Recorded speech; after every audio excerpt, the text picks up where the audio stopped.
Hi everyone. ఈరోజు మనం సర్వీస్ను సంబంధించినటువంటి ఒక డెవలపర్ ఇంటర్వ్యూ క్వశ్చన్ అయితే చూడబోతున్నాం. యాక్చువల్గా ఈ డెవలపర్ ఇంటర్వ్యూ క్వశ్చన్స్ మన సబ్స్క్రైబర్లో ఒకరైనటువంటి వాళ్ళు అడగడం జరిగింది. ఇంటర్వ్యూ క్వశ్చన్స్ లో వాళ్ళు ఫేస్ చేసినటువంటి ఇంటర్వ్యూ క్వశ్చన్ అడగడం జరిగింది. సో దాన్ని మనం ఈరోజు ఎలా రిజాల్వ్ చేస్తున్నాం ఏంటనేటువంటిది మీకు మొత్తంగా క్లియర్గా స్టెప్ బై స్టెప్ అయితే ఎక్స్ప్లెయిన్ చేసి మీకు చెప్తాను. ఓకేనా? సో ఇక్కడ క్వశ్చన్ ఏంటంటే, write a script that queries the incident table, retrieves all active records and groups them by priority. The output should be printed as an array of objects where the key represents the priority and the values represents the incident number అన్నారు. So ఈ క్వశ్చన్లో ఏంటంటే మనకు కొన్ని categories ఉన్నాయి, నేను మీకు చెప్తాను ఇక్కడ. సో ఫస్ట్ ఆఫ్ ఆల్ ఏంటి, ఒక ఇన్సిడెంట్ టేబుల్లోని రికార్డ్స్ అన్ని కూడా తీసుకోవాలి. అది కూడా ఏంటి, యాక్టివ్లో ఉన్నటువంటి రికార్డ్స్ మాత్రమే తీసుకోవాలి. అండ్ దాన్ని మనం గ్రూప్ వైజ్గా అంటే ప్రయారిటీ వైజ్గా గ్రూప్ అయితే చేయాలా.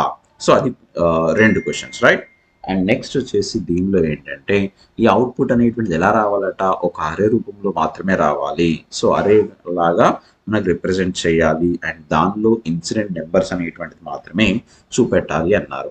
అయితే ఈరోజు నేను మీకు చేయబోయేటువంటి వీడియోలో ఏంటంటే కొంచెం in addition of the incident number నేను ఇన్సిడెంట్ సంబంధించినటువంటి షార్ట్ డిస్క్రిప్షన్ కూడా నేను చూపిస్తాను ఇక్కడ.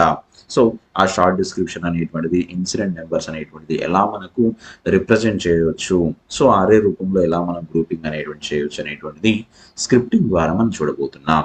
సో స్క్రిప్ట్ని కనుక జాగ్రత్తగా గమనిస్తే, సో పర్ఫెక్ట్గా మీరు కనుక స్క్రిప్టింగ్ నేర్చుకోగలిగితే 100% సింపుల్గా చేయొచ్చు. మన క్వెరీ అనేటువంటిది ఎలా ఇచ్చారో దాని ప్రకారంగా క్వెరీలోకి అయితే వెళ్ళొచ్చు. ఓకేనా? సో దీనికోసమని నేను ఏం చేస్తున్నానంటే నా యొక్క పర్సనల్ డెవలపర్ ఇన్స్టాన్స్లోకి అయితే వెళ్తున్నాను. సో ఇది నా పర్సనల్ డెవలపర్ ఇన్స్టాన్స్. ఈ పర్సనల్ డెవలపర్ ఇన్స్టాన్స్లో ఫస్ట్ ఆఫ్ ఆల్ నేను చేయాల్సింది ఏంటి, ఇక్కడ మన క్వెరీ ఏమైనా వేరే ఇచ్చారా అంటే ఏదైనా కండిషన్ సాటిస్ఫై అయినప్పుడు చేయమని ఇచ్చారా అంటే లేదు. సో కాబట్టి మీరు బ్యాక్గ్రౌండ్ స్క్రిప్టింగ్ రాసుకోవచ్చు, లేదా ఏదైనా సర్వర్ సైడ్ స్క్రిప్టింగ్ మీరు ఏదైనా రాసుకోవచ్చు. బట్ ఇక్కడ నేను మీకు చూపెట్టడం కోసం ఏం చేస్తున్నానంటే నేను బ్యాక్గ్రౌండ్ స్క్రిప్టింగ్ అయితే తీసుకుంటున్నాను. సో ఇక్కడ బ్యాక్గ్రౌండ్ స్క్రిప్టింగ్ తీసుకొని సింపుల్గా స్క్రిప్టింగ్ అయితే రాస్తున్నాను. సో చూడండి, ఇక్కడ స్క్రిప్టింగ్ అనేటువంటి చాలా సింపుల్గా ఉంటుంది. ఒక్కొక్క లైన్ నేను మీకు స్టెప్ బై స్టెప్ ఎక్స్ప్లెయిన్ చేసే ప్రయత్నం అయితే చేస్తాను. So try to understand clearly. So and then you have to practice in your PDI. So చూడండి ఒకసారి ఇక్కడ ఫస్ట్ ఆఫ్ ఆల్ ఏం చేద్దాం, దీనికోసం మనం ఒక ఇన్సిడెంట్ టేబుల్లోని రికార్డ్స్ అయితే నాకు కావాలి. అదే కదా, అంటే we should call the incident table records. So దానికోసం నేను ఏం చేస్తున్నానంటే var gr is equals to new glide record అనేసి ఇన్సిడెంట్ టేబుల్ అనేటువంటి ఇన్సిడెంట్ అనేటువంటి తీసుకున్నాను అనుకోండి. అంటే అర్థం ఏంటి తెలుసా, మనం ఇన్సిడెంట్ టేబుల్లోని రికార్డ్స్ని మనం తెచ్చుకొని ఎవరికి అప్పచెప్తున్నామట, జిఆర్ అనేటువంటి ఒక వేరియబుల్కి అప్పచెప్తున్నామట. var gr is equals to new glide record of incident అన్నాను. సో ఇక్కడ జిఆర్ డాట్ అనేసి ఏమన్నాను, యాడ్ యాక్టివ్ క్వెరీ అన్నాను. ఎందుకన్నాను ఇక్కడ యాడ్ యాక్టివ్ క్వెరీ అంటే యాక్టివ్లో ఉన్నటువంటి రికార్డ్స్ మాత్రమే తీసుకొని రావాలట ఇన్సిడెంట్ టేబుల్లో నుండి. సో కాబట్టి యాడ్ యాక్టివ్ క్వెరీ అన్నాను. మరి నేను ఈ యొక్క క్వెరీ అనేటువంటిది ఫినిష్ చేయాలి కదా, అంటే క్వెరీ అనేటువంటిది కంప్లీట్ చేస్తున్నాను చెప్పడం కోసం నేను ఇప్పుడు ఏమంటున్నానంటే జిఆర్ డాట్ క్వెరీ అనేటువంటి ఇంకొక లైన్ను కూడా యాడ్ చేస్తున్నాను. సో ఎప్పుడైతే నేను జిఆర్ డాట్ క్వెరీ అనేటువంటి లైన్ యాడ్ చేస్తానో అప్పుడు ఏమవుతుంది అన్నట్టు క్వెరీ అనేటువంటిది 100% కంప్లీట్ అయింది. అంటే క్వెరీ అనేటువంటి పెట్టుకొని మనం రికార్డ్స్ని తీసుకున్నామని అర్థం. Okay, so GR dot query పెట్టుకున్న తర్వాత ఇక్కడ నేను ఒక వేరియబుల్ డిక్లేర్ చేసుకుందాం. ఏంటి వేరియబుల్ అంటే మనం ఇన్సిడెంట్ నెంబర్స్ అన్ని గ్రూప్గా కావాలి కదా. సో కాబట్టి దానికోసం ఒక వేరియబుల్ను, అది కూడా ఒక ఆబ్జెక్ట్ నేను డిఫైన్ చేసుకోబోతున్నాను. సో వార్ గ్రూప్ ఇన్సిడెంట్స్ అన్నాను. So group incidents is equals to ఏమన్నాను, ఒక ఎంటీ ఆబ్జెక్ట్ని అయితే డిఫైన్ చేసుకుందాం. ఎందుకంటే వచ్చేటువంటి డేటా నేను ఏం చేసుకోవాలా, గ్రూప్ ఇన్సిడెంట్ అనేటువంటి ఆబ్జెక్ట్లోకి నేను పుష్ చేయాలి. సో కాబట్టి దానికోసం ఏంటంటే war group incidents is equals to నేను ఎంటీగా ఒక ఏంటి ఆబ్జెక్ట్ని అయితే తీసుకున్నాను. ఆబ్జెక్ట్ సింబల్ కోసం కర్లీ బ్రేసెస్ యూజ్ చేస్తే దాన్ని ఏంటి ఆబ్జెక్ట్ అంటాం. సో ఇక్కడ నేను కర్లీ బ్రేసెస్ యూజ్ చేసేసి ఎంటీ కర్లీ బ్రేసెస్ ఇచ్చాను. సో సెమీకోలన్ పెట్టేసి ఇప్పుడు ఏమంటున్నాను, నెక్స్ట్ ఇక్కడి వరకు ఏంటి, సో ఆ ఒక ఇనిషియలైజేషన్ కూడా అయిపోయింది. నెక్స్ట్ వచ్చేసి ఒక్కొక్క రికార్డ్ మీకు వెళ్ళి మరి చెక్ చేసుకోవాలి కాబట్టి నేను వైల్ అనేటువంటి స్టేట్మెంట్ వాడుతున్నాను. వైల్ అనేసి ఏమంటున్నాను ఇక్కడ, వైల్ అనేటువంటి స్టేట్మెంట్ లోపల జిఆర్ డాట్ నెక్స్ట్ అన్నాను. ఎందుకు జిఆర్ డాట్ నెక్స్ట్ అంటున్నాను అంటే ఒక్కొక్క రికార్డ్ మీదకి వెళ్ళేసి వెరిఫై చేసుకుంటుంది. దాని యొక్క ప్రయారిటీ కావచ్చు, దాని యొక్క ఇన్సిడెంట్ నెంబర్ కావచ్చు, అండ్ దాంతో పాటుగా షార్ట్ డిస్క్రిప్షన్ కూడా నేను డిస్ప్లే చేస్తానన్నారు కదా, వాటిని ఒక్కొక్క దాన్ని తీసుకొని వస్తుందట. సో అది తీసుకొని వచ్చేసి మనకు కూడా డిస్ప్లే అయితే చేయడం జరుగుతుంది. సో దానికోసం ఏంటంటే నేను ఇప్పుడు ఏమంటున్నాను, first of all we need to get the values from the different type of records కదా. సో అంటే ఈ డిఫరెంట్ టైప్ ఆఫ్ రికార్డ్స్ నుండి వాల్యూస్ని గెట్ చేయాలా. కాబట్టి నేనేమన్నాను, బార్ వేరియబుల్ డిక్లరేషన్ కోసం నేను ప్రయారిటీ అనేటువంటి ఒక వేరియబుల్ డిక్లేర్ చేసుకున్నాను అనుకోండి. Bar priority is equals to GR dot get value అన్నాను. అంటే ఏంటి, సో గెట్ చేస్తున్నాను, వాల్యూని తెచ్చుకుంటున్నాను. ఎక్కడ నుండి తెచ్చుకుంటున్నాను వాల్యూ అంటే నేనేమన్నాను, ప్రయారిటీ అనేటువంటి ఒక ఏంటి ఫీల్డ్లో నుండి నేను డేటాను తెచ్చుకుంటున్నానట. వార్ దాంతో పాటుగా ఇన్సిడెంట్ నెంబర్ అన్నాను, ఎందుకంటే ఇన్సిడెంట్ యొక్క నెంబర్ని కూడా మనం తెచ్చుకోవాలి కదా. కాబట్టి ఏంటి, జిఆర్ డాట్ గెట్ వాల్యూ ద్వారా నేనేమన్నాను, సో నెంబర్ని కూడా తీసుకొని వస్తున్నాను అనుకోండి. సో నెంబర్ని తీసుకొని వస్తున్నాను. అండ్ ఫైనల్గా మనకి ఇంకొక వాల్యూ కూడా కావాలి, ఎందుకంటే నేను షార్ట్ డిస్క్రిప్షన్ కూడా డిస్ప్లే చేస్తా అన్నాను. కాబట్టి var short description is equals to so GR dot get value of ఏమందాం, సో షార్ట్ అండర్ స్కోర్ డిస్క్రిప్షన్ అనేటువంటి దాని యొక్క బ్యాక్ ఎండ్ నేమ్ అనేటువంటి తీసుకున్నాను షార్ట్ డిస్క్రిప్షన్ ఫీల్డ్ యొక్క. ఓకేనా. సో ఈ విధంగా నేను ఇవన్నీ తీసుకున్న తర్వాత నెక్స్ట్ ఏమంటున్నాను ఇక్కడ, అయితే ఒకవేళ గ్రూప్ అనేటువంటి అంటే ఇన్సిడెంట్స్ అనేటువంటి గ్రూప్ వైజ్గా క్రియేట్ కాకపోతే ఏం చేయాలి అంటే ఫస్ట్ ఒక ఇఫ్ కండిషన్ రాయబోతున్నాను ఇక్కడ. ఏమని అంటే ఇఫ్ అని పెట్టుకొని ఏమంటున్నాను, ఒకవేళ if in case right, if not group incidents of priority wise group అనేటువంటి కాకపోతే ఇన్సిడెంట్ నెంబర్స్ అనేటువంటి గ్రూప్ కాకపోతే ఏం జరగాలి అంటే ఇఫ్ నాట్ గ్రూప్ ఇన్సిడెంట్స్ అంటున్నాను ఇక్కడ. ఓకే, సో చూపిస్తాను మీకు ఎలా ఉంటుందో. So not group incidents of అంటే మనకు అరే లాగా రాసుకుంటున్నాను, అంటే ప్రయారిటీ అన్నాను. సో ఇది కనుక సాటిస్ఫై అయితే ఏం చేయాలట, ఈ గ్రూప్ ఇన్సిడెంట్స్ ఆఫ్ ప్రయారిటీలోకి ఒక ఎంటీ అరేని తీసుకోమని చెప్తున్నాను నేను. ఓకేనా. సో గ్రూప్ ఇన్సిడెంట్స్ ఆఫ్ ప్రయారిటీలోకి నేను ఏమన్నాను, ఒక ఎంటీ అరే అనేటువంటి తీసుకున్నాను. అండ్ ఒకవేళ కనుక ఇది అయిపోయింది ఇక్కడ వరకు ఓకే. సో లేదు మనం వైల్ స్టేట్మెంట్లోకి వచ్చేసి వైల్ స్టేట్మెంట్లో ఏం చేయాలి ఇక్కడ అంటే నెక్స్ట్ వచ్చేసి ఇక్కడ మనం డేటాను పుష్ చేయాలి కదా, మరి ఒక్కొక్క డేటా 4 పుష్ చేసుకోవాలి కదా. కాబట్టి గ్రూప్ ఇన్సిడెంట్స్ ఆఫ్ ప్రయారిటీ అంటే సో గ్రూప్ ఇన్సిడెంట్స్ ఆఫ్ అంటే ఏంటి, ఇక్కడ ఏదైతే నేను అరే లాగా తీసుకున్నానో అరే తీసుకొని ప్రయారిటీ డాట్ పుష్. సో ఏమంటున్నాను, ఏం పుష్ చేస్తున్నాను ఇక్కడ, ఏదైతే మనం ఇన్సిడెంట్ నెంబర్ ఏదైతే ఉందో దాన్ని పుష్ చేస్తున్నానట. ఓకేనా. సో ఇన్సిడెంట్ నెంబర్ అనేటువంటి దాన్ని పుష్ చేస్తున్నాను అనుకోండి. సో అర్థమైంది కదా. సో పుష్ అన్నాను, ఇన్సిడెంట్ నెంబర్ అన్నాను. జనరల్గా అయితే నేను ఇక్కడ ఇన్సిడెంట్ నెంబర్తో పాటు ఏంటి షార్ట్ డిస్క్రిప్షన్ కదా, సో నేను మారుస్తాను, నెక్స్ట్ లైన్లో మార్చుతాను. ప్రస్తుతానికి సో ఇన్సిడెంట్ నెంబర్ అయితే అంటే పుష్ చేస్తున్నాను, దానిలోకి పెడుతున్నాను అనుకుందాం. సో తర్వాత నేను ఏమన్నానంటే బార్ అవుట్పుట్ అరే అనేటువంటి ఒక ఎంటీ అరే లాగా తీసుకోండి, ఎందుకంటే డేటాను పుష్ చేయడానికి కావాలి. ఇవన్నీ మనం ఎందుకు వాడుతున్నాము అంటే డేటాను ఒక్కొక్క దాన్ని మనం పుష్ చేసుకొని సో దాని ద్వారా మన డేటా ద్వారా మనం అవుట్పుట్ అనేది తెచ్చుకోవచ్చు. సో ఫర్ అనేటువంటి ఒక కండిషన్ వాడుతున్నాను, ఏమని, for bar key in group incidents అన్నాను.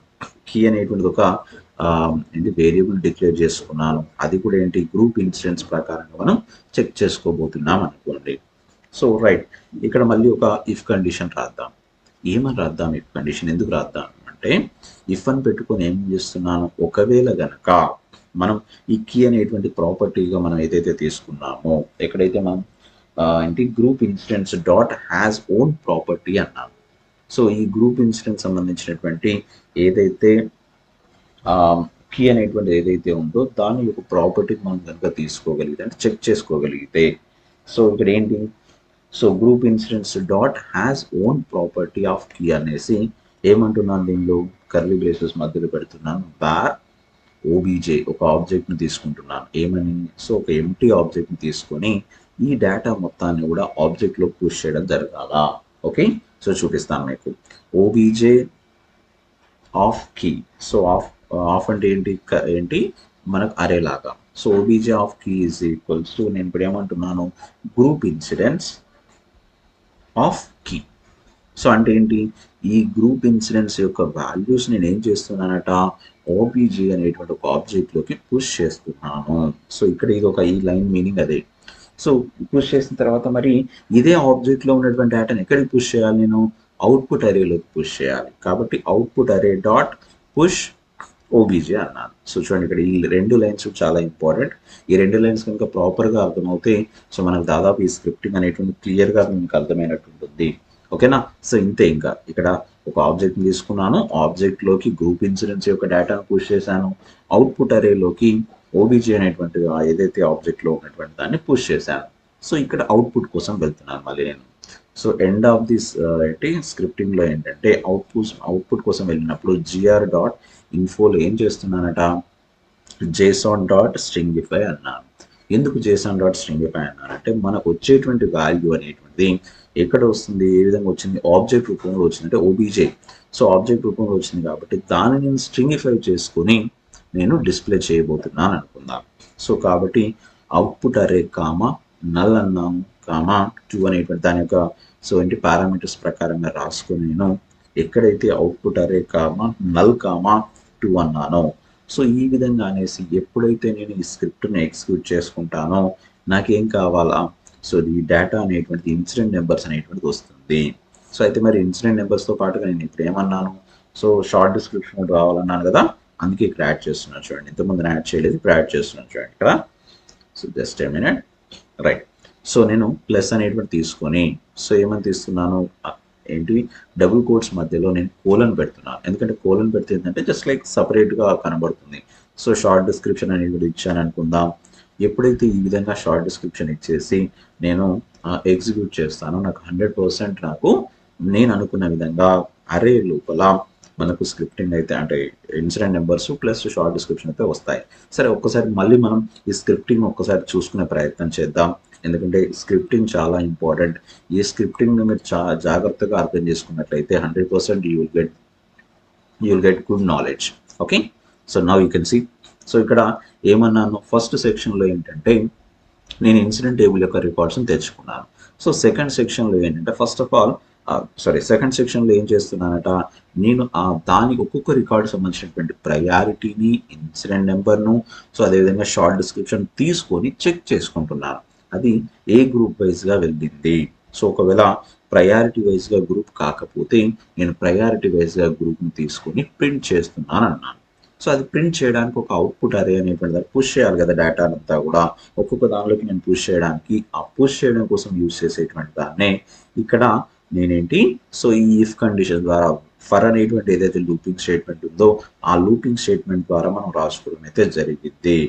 సో దానికోసమే కీ అనేటువంటి ఒక వేరియబుల్ డిక్లేర్ చేసుకున్నాను. దీని ద్వారా ఆబ్జెక్ట్లోకి గ్రూప్ ఇన్సిడెంట్స్ నెంబర్స్ అనేటువంటి ఏదైతే ఉందో గ్రూప్ ఇన్సిడెంట్స్ను పంపించాను. ఆ వచ్చినటువంటి ఆబ్జెక్ట్లో ఉన్నటువంటి డేటాను అవుట్పుట్ అరేలోకి పంపించడం అయితే జరిగింది. ఇది దాని యొక్క స్క్రిప్టింగ్ సంబంధించినటువంటి ఒక కాన్సెప్ట్. సో ఈ స్క్రిప్టింగ్ కనుక మనం 100% సక్సెస్ఫుల్గా రాయగలిగి ఏ చిన్న మిస్టేక్ లేకుండా రాసి JS.info అని పెట్టేసి JSON.stringify అనేసి అవుట్పుట్ అరే అన్నాము, నల్ అన్నాము 2 అన్నట్లయితే ఇంతే. సో ఇంత సింపుల్గా నేను కనుక స్క్రిప్టింగ్ రాయగలిగి అది అర్థం చేసుకోగలగాలి స్క్రిప్టింగ్, రైట్. ఒక్కసారి నేను దీన్ని రన్ చేస్తున్నాను అనుకోండి, చిన్నగా చేసి రన్ చేయగానే క్లిక్ చేయగానే చూడండి మనకు రైట్ సైడ్లో దాని యొక్క ఆన్సర్ అయితే రావడం జరిగింది. సో చూడండి ఇక్కడ వచ్చింది. సో 5 అనేటువంటిది వచ్చేసింది. నేను పెద్దగా చేస్తున్నాను చూడండి. సో ఇక్కడ ఇన్సిడెంట్ నెంబర్ వచ్చింది, కోలన్ తర్వాత దాని యొక్క షార్ట్ డిస్క్రిప్షన్ అయితే క్లియర్గా వచ్చేసింది. సో ఆర్డర్ వైజ్గా కాకుండా ఇక్కడ 5 అనేటువంటి దాని వచ్చింది. 5 తర్వాత ఏంటి మనకి ఇక్కడ 1 అని, 2 అని, 3 అని, 4 అనేటువంటిది రావడం జరిగింది. సో మనం అనుకున్నట్టుగానే అరే రూపంలో ఉందా లేదా, సో 100% అరే రూపంలోనే ఉంది. గ్రూపింగ్ అనేటువంటిది జరిగింది. సో ఇన్సిడెంట్స్ అనేటువంటి ఈ విధంగా మనకు గ్రూప్ అయిపోయి సో ఒక దగ్గర డిస్ప్లే కావడం అయితే జరిగింది. అర్థమైంది కదా, ఇంత సింపుల్గా ఉంటుంది. మన సర్వీస్ నోలో కూడా మనం స్క్రిప్టింగ్ను జాగ్రత్తగా గమనించగలిగితే, ఓకే, పర్ఫెక్ట్గా స్క్రిప్టింగ్ను మీరు కనుక ప్రిపేర్ అవుతే 100% సో ఎంత పెద్ద క్వెరీ అయినా కూడా, ఎంత పెద్ద క్వశ్చన్ అయినా కూడా మీరు సింపుల్గా దాన్ని సాల్వ్ చేయొచ్చు. బట్ వన్ థింగ్ ఏంటంటే ఆ క్వశ్చన్ మీరు ప్రాపర్గా అర్థం చేసుకునేటట్టుగా ఉండాలా. ఓకేనా. సో క్వశ్చన్ బాగా అర్థం చేసుకోండి. క్వశ్చన్ అర్థం చేసుకున్న తర్వాత స్టెప్ బై స్టెప్ మనకు ఏదైతే స్క్రిప్టింగ్ ఉందో జావా స్క్రిప్ట్ని మనం వాడుకుంటున్నామో ఆ జావా స్క్రిప్ట్ని వాడుకుని ఎలా మనం దాని యొక్క డేటాను తెచ్చుకోవాలో క్లియర్గా స్టెప్ బై స్టెప్ కనుక రాసుకుంటే 100% ఈ యొక్క ఇంత పెద్ద స్క్రిప్ట్ని కూడా సింపుల్గా రాయొచ్చు. అయితే సో దీనికోసం నేను ఏంటంటే ఒకవేళ మీరు జావా స్క్రిప్ట్ని కనుక పర్ఫెక్ట్గా నేర్చుకోవాలంటే సర్వీస్ను జావా స్క్రిప్ట్ అనేటువంటి కోర్స్ను కూడా నేను సపరేట్గా మీకు ఇవ్వడం జరుగుతుంది. సో ఐ థింక్ మీకు ఒకవేళ కనుక జావా స్క్రిప్ట్ కోర్స్లో కనుక జాయిన్ కావాలనుకుంటే సో ఇక్కడ మన వెబ్సైట్ నెంబర్ కనబడుతుంది కదా, వెబ్సైట్లో ఎంక్వైరీ ఫామ్ ఉంటుంది, మీరు ఎంక్వైరీని ఫిల్అప్ చేయండి. Definitely so will contact you. Okay, so thank you for watching. Bye.